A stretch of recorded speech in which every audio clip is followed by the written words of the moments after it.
Subscribe कीजिए R K learning channel को और बेल आइकन दबाइए सबसे पहले latest video RK learning academy YouTube channel पर आप सबका स्वागत है। आइए आज की क्लास शुरू करते हैं और आज हम करेंगे व्यंजन संधि। व्यंजन संधि क्या होती है, किसको कहते हैं फ्रेंड्स, ये तो हमने डेफिनेशन कल की ही थी। एक बार फिर देख लेते हैं। व्यंजन के बाद स्वर या व्यंजन आने से होने वाला परिवर्तन जो होता है उसे हम व्यंजन संधि बोलते हैं। और इसकी पहचान क्या है, इसमें हमें बीच में देखना होता है, किसी भी शब्द के मिडिल में हमें देखना होता है कि तीसरा वर्ण हो, पांचवा वर्ण हो, किसी भी वर्ग का, जैसे क वर्ग का, च वर्ग का, और या फिर च छ की साउंड हो, या फिर किसी भी वर्ण का 2 बार उच्चारण हो।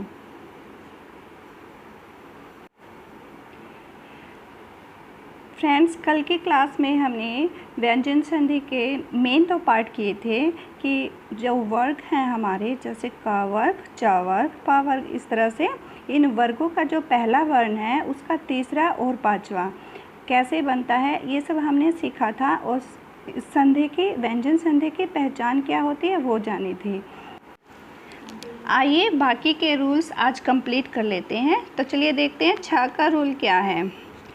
इसमें हमें देखना है, जब भी हमारे पास कोई शब्द होगा तो हमारे पास जैसे उसका हम विच्छेद करते हैं तो 2 पार्ट होते हैं। तो जो हमारा प्लस होता है उससे एक पार्ट होता है इधर लेफ़्ट में, एक होता है राइट में।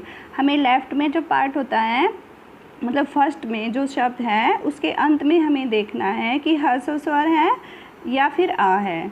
और उसके बाद में अगर छ आता है, छ से छाता, तो इन दोनों का मिलकर क्या बन जाएगा, हमारा नया प्रोडक्ट बन जाएगा च छ, च छ, आधा च बन जाएगा और छ बन जाएगा। आइए इसे एग्जाम्पल से देख लेते हैं। जैसे अनु प्लस छेद, तो इसमें देखिए आप, जो हमारा पहला शब्द है अनु, इसमें हमारे पास क्या है, ह्रस्व स्वर है उ, और इधर आ गया हमारा छेद में छ, तो ह्रस्व स्वर प्लस में छ, दोनों मिलकर क्या बन गया हमारा च छ। तो अनु प्लस छेद क्या बन गया, अनुच्छेद। इसी तरह से अब नेक्स्ट हम त का रूल देखते हैं। त से त्रिभुज वाला, त का च हो जाता है। ये कैसे होता है त का च, देखते हैं। इसकी त के 5 रूल होते हैं जिसे हम अलग अलग तरह से शब्द बनाते हैं। आइए देखते हैं फर्स्ट रूल क्या बोलता है। देखो, अगर हमें फर्स्ट वर्ड में त की साउंड मिलती है, त मिलता है, और उसके बाद में फर्स्ट में हमें च या छ मिलता है, मतलब पहले शब्द के अंत में हमें त मिलेगा, और जो प्लस के बाद में दूसरा शब्द होता है उसके स्टार्टिंग में हमें च या छ मिलेगा, तो हमारा दोनों मिलकर क्या बन जाएगा, च बन जाएगा। और फ्रेंड्स, इसकी पहचाने की एक सिंपल सी ट्रिक है। जो त होता है वह उसके बाद में जो कोई भी व्यंजन आएगा उसी का रूप ले लेता है, यानी उसी में समा जाता है। जैसे अब त के बाद च है तो ये त च बन जाएगा, और अगर चाहे छ भी आ जाए तो छ से पहले च आता है हमेशा, इसलिए सोचो कि छ की वैल्यू ख़त्म है तो आपका च ही आएगा। ठीक है, अब एग्जाम्पल से समझ लेते हैं। जैसे उत प्लस चारण, तो उत में देखिए यहाँ पे त आया है, ठीक है, और चारण में च आया है। तो हमारा क्या रूल है, त अपने जो उसके पीछे है उसी की गोद में जाके बैठ जाता है, और हमारा जो त है वो च बन जाएगा। तो उत का उच्च बन गया, देखिए, और फिर चारण का चारण रह गया। तो उत प्लस चारण क्या बन गया, उत प्लस चारण उच्चारण। इसी तरह से अब देखते हैं त का सेकंड रूल क्या बोलता है। सेकंड रूल में क्या होता है, त के बाद अगर हमें दूसरे शब्द में ज से जग या झ से झंडा, ये दोनों मिल जाते हैं, तो इन दोनों से हमें क्या नया प्रोडक्शन मिलेगा, ज। और ज क्यों मिलेगा, देखो है तो हमारे पास झ भी है और ज भी है, अगर आपको ये लगता है आप पहचानोगे कैसे, तो आप सिंपल सी ट्रिक याद रखो कि झा होता है सेकंड नंबर पे और जा होता है हमारा फर्स्ट नंबर पे। तो भाई फर्स्ट वाले की पूछ ज़्यादा होती है, और समझ जाइए कि अगर झा भी आ जाता है तो भी आपका जा ही आएगा। ता के बाद अगर जा या झा है तो हमेशा जा की ही प्रायोरिटी होती है, जा ही अपनी जगह ले लेता है क्योंकि जा फर्स्ट है, ठीक है। और झ की वैल्यू ख़त्म। और उसके बाद एक चीज़ और याद रखो कि ता जो है वो अपने पीछे वाला उसके जो शब्द है उसी में की गोद में जाके बैठ जाता है, उसी में समा जाता है, ठीक है। आइए एग्जाम्पल से देखते हैं। सत प्लस जन। देखो यहाँ पे हमारे पहले शब्द के अंत में क्या है त, और दूसरे शब्द के स्टार्टिंग में क्या है हमारे पास ज। तो ता क्या करता है, दूसरे शब्द के गोद में जाके बैठ जाएगा, तो यानी ता का ज ही बन जाएगा, ठीक है। और तय हलंत है तो हमारा आधा ज बन जाएगा। तो सत प्लस जन क्या बन गया, सज्जन।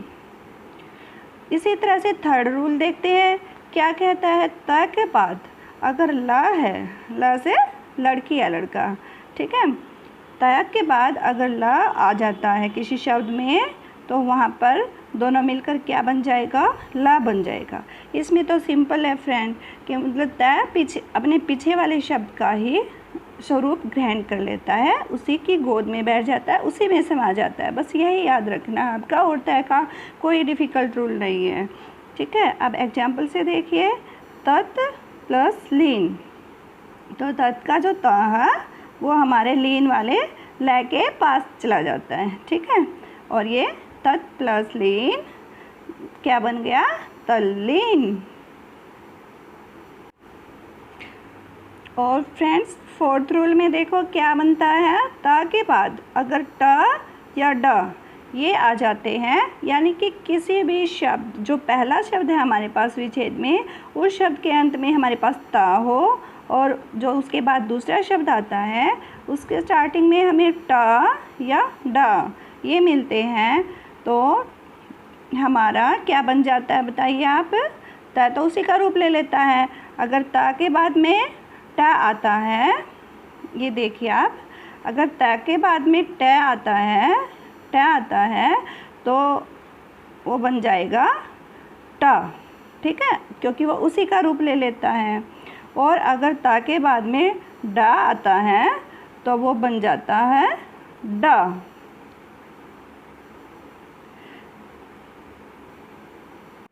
एग्जाम्पल से करके देख लेते हैं। जैसे बृहत प्लस टीका। तो देखिए बृहत में है हमारे पास त और टीका में है हमारे पास ट। तो त क्या करेगा, उसके बाद ट आ गया तो वो टा ही बन जाता है, उसी का रूप ले लेगा जो भी उसके पीछे है। तो यहाँ पे बृहत का हमारा देखो टा बन गया, ठीक है। बृहत का टा होके बृहत टीका। और ऐसे ही अगर ता के बाद में डा मिलता है, हमें डा आ गया अगर ता के बाद, तो क्या बनेगा देखिए, उत प्लस डयन, ठीक है। तो इसमें क्या देखना हमने, ये आ गया हमारा त और ता के बाद में हमारा आ गया ड। तो क्या होगा बताओ, जो ता हमारा वो डा के पास चला जाएगा, ठीक है, और उसी का रूप ले लेगा। तो ये बन गया त का हमारा यहाँ पे ड, ठीक है। तो हमारा शब्द क्या बन जाएगा नया, उत प्लस डयन क्या बन गया, उड्डयन। और अब देखिए ता का पांचवा रूल, ये क्या कहता है, अगर ता के बाद में हमें हा मिलता है तो क्या होगा, समझिए इसको। अगर ता के बाद में दूसरा कोई शब्द है और उसका फर्स्ट में हा होता है तो हमारा जो ता है वो द बन जाएगा, ठीक है।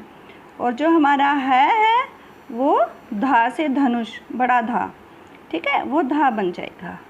समझ गए दोस्तों, ता का द बन जाएगा छोटा था, और हा जो है हा से हल वो हमारा धा बन जाएगा। अब इसको एग्जाम्पल से करते हैं। जैसे उत प्लस हार, तो उत में देखिए ता है, ठीक है, और हा में हार है। तो देखो ता का क्या बन गया, हमारा ता का बन गया यहाँ पे दा छोटे वाला, ठीक है। और है तो है का बन गया धा, ठीक है, है का ये धा, और ता का ये दवात वाला दा छोटा, तो हमारा बन गया उद्धार। उद प्लस हार उद्धार। अब हमने ता के 5 रूल कर लिए हैं कि ता का कैसे जा बनेगा, ठीक है, का से च बनेगा, का से ला बनेगा। ये हमने 5 रूल कर लिए हैं और हमें अच्छे से इसकी पहचान भी हो गई है। आइए अब हम नए के रूल को जानते हैं। आप देखिए, अगर किसी शब्द में स्टार्टिंग में आपको उसके जो लास्ट होता है, स्टार्टिंग वर्ड मतलब फर्स्ट वर्ड का जो लास्ट होता है, उसमें हमें रे, रा और ये षटकोण वाला सा ये मिलता है, और हमें दूसरा जो शब्द है उसमें ना मिलता है, तो क्या बन जाएगा हमारा, देखिए ना का अना हो जाएगा, ठीक है। यानी कि आप सिंपल अच्छे से समझ लीजिए इसको कि री, रा और षटकोण वाला सा, इनके बाद में अगर ना मिलता है आपको तो ना का हमारा क्या बन गया, अना हो जाएगा, ठीक है। अब इसको एग्जाम्पल से करते हैं। जैसे परी प्लस नाम, तो परी में देखिए हमारा क्या आ गया, री आ गया, ठीक है। और यहाँ पे है नाम, नाम में हमारा क्या आ गया, न, तो ये दोनों मिलकर क्या बन गया, परिणाम। और इसी तरह से देखते हैं भूष प्लस अन, तो भूष में हमारा देखो षटकोण वाला सा है, और हमने रूल में भी किया था कि र हो, री हो या श हो, इनके बाद में अगर न आएगा तो हमारा अन हो जाएगा, ठीक है। तो हमारा अब हमारे पास क्या है, ये भूषण, भूष प्लस अन, तो हमारा देखिए आप जो भूष के बाद न आया हुआ है ना, तो उसका भूषण अना बन गया, ठीक है। और इसी तरह से पर प्लस मान, पर मान कैसे बनाइए समझिए आप। इसमें आ गया र, पर में आ गया र, और मान में आ गया न, ठीक है। तो यहाँ पे ना के पहले र आया है तो हमारा रूल फॉलो होता है, और इसलिए हमारा क्या बन गया, अना, परमान, ठीक है। आइए अब हम देखते हैं मैं का रूल क्या है।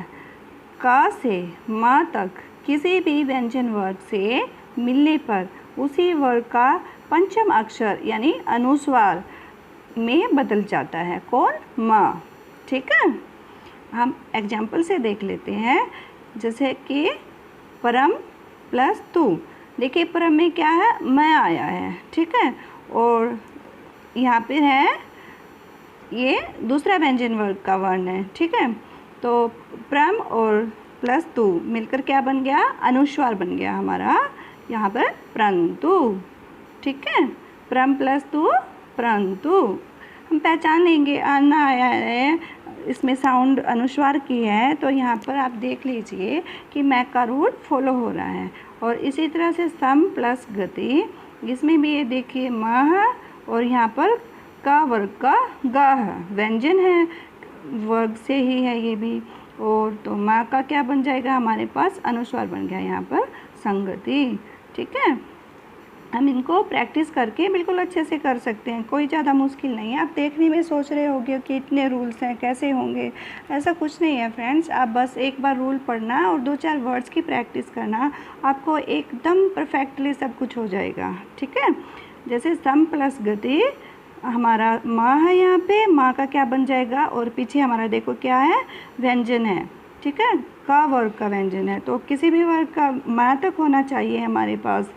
तो अब माँ का यहाँ पे है संगति, ठीक है। माँ के 2 ही रूल होते हैं, एक तो वो अनुस्वार बन गया वहाँ पर, उसके बाद में जैसे कोई व्यंजन आता है माँ वर्ग तक का, ठीक है। और अब दूसरा एक और देख लीजिए, अगर हमारे पास दूसरे शब्द में माँ के बाद में या, रा, ला, वा, शलगम वाला सा और ये षटकोण वाला सा और ये सड़क वाला सा और हा, ये आते हैं म के बाद में, तो मैं हमेशा क्या बन जाएगा, ऑलवेज ये अनुस्वार ही रहेगा। ठीक है, बस ये आप इन वर्णों को देख लीजिए कि इसके पीछे में क्या आ रहा है, वहाँ पर व्यंजन वर्ग है या ये यर लवा है। ठीक है, आइए अब एग्जाम्पल से समझ लेते हैं। जैसे कि सम प्लस हार, यहाँ पर देखिए आप म, ठीक है, और यहाँ पे दूसरे शब्द में हमें क्या मिला, ह, और हमारा रूल क्या कर रहा था, देखिए ह, म के बाद ह आएगा तो हमारा क्या बनेगा, अनुस्वार। तो यहाँ पर सम प्लस हार क्या बन गया, संहार। इसी तरह से संसार में भी सम प्लस सार माँ का अनुस्वार हो जाएगा संसार। इसी तरह से संरक्षक, संरक्षक में शम प्लस रक्षक, तो माँ का बन गया अनुस्वार संरक्षक। और तीसरा मैं का रूल है फ्रेंड्स, बहुत इजी, माँ के बाद अगर माँ ही आ जाता है तो नो चेंज। ये तो आपको कुछ करना ही नहीं पड़ेगा, आपको बस ये याद रखना है, अगर माँ के पास उसका डबल कॉपी आ जाता है, उसी का रूप आ जाता है, तो हमारे पास कोई बदलने की चॉइस नहीं है, ये अपने आप वैसे ही बना रहेगा। जैसे सम प्लस मान, तो माँ का माँ ही हो जाएगा, आधा माँ है यहाँ पे हलंत वाला, तो यहाँ पर आधा मैं आ जाएगा। क्या बन गया हमारा, सम प्लस मान, तो बन गया सम्मान। और फ्रेंड्स व्यंजन संधि का एक लास्ट का रोल और बचता है हमारा, जो सड़क वाला सा होता है, इसका भी थोड़ा सा रोल होता है। तो ये क्या कह रहा है कि अगर आ या आ, इनसे कोई भिन्न स्वर, इनसे कोई अलग, यानी दूसरा आ को छोड़कर इनसे कोई अलग स्वर होता है, तो जो हमारा सा सड़क वाला होता है वो षटकोण वाला बन जाएगा। ठीक है, कैसे, देखो वी प्लस सम, यहाँ पे वी में क्या है, वी में देखिए है छोटी आ भी नहीं है, हमारा आ भी नहीं है, तो रूल फॉलो हुआ, और ये आ गया सड़क वाला सा, तो हमारा क्या बन जाएगा, दोनों मिलाकर वी, और सा का क्या बन गया, षटकोण वाला सा और मा, विषम। फ्रेंड्स हमने स्वर एवं व्यंजन संधि कंप्लीट कर ली है, और नेक्स्ट क्लास में हमारी विसर्ग संधि भी कंप्लीट हो जाएगी। इसके बाद मैं आपको इम्पोर्टेंट क्वेश्चन का प्रैक्टिस सेट दूंगी। अभी आपका सीटेट और एनी अदर स्टेट्स के टेट भी आने वाले हैं, तो उन्हीं के अकॉर्डिंग हम टॉपिक्स करते चलेंगे। आज मैं इंग्लिश पोर्शन का जो सिनोनिम्स है उसका भी स्टार्ट कर रही हूँ, उसके लिए एक वीडियो डालूँगी, आप उसे भी ज़रूर देखिएगा, क्योंकि हम हिंदी के साथ साथ इंग्लिश के भी मार्क्स हमें नहीं छोड़ने हैं, तो इन दोनों लैंग्वेज हमें फुल मार्क्स देंगे। बस आप वीडियो देखकर अच्छे से प्रैक्टिस करना, और सीटेट आपका ज़रूर क्लियर हो जाएगा, या कोई भी आपका किसी भी स्टेट का टेट है तो आप आसानी से क्लियर कर लोगे। Okay friend, thanks for watching this video.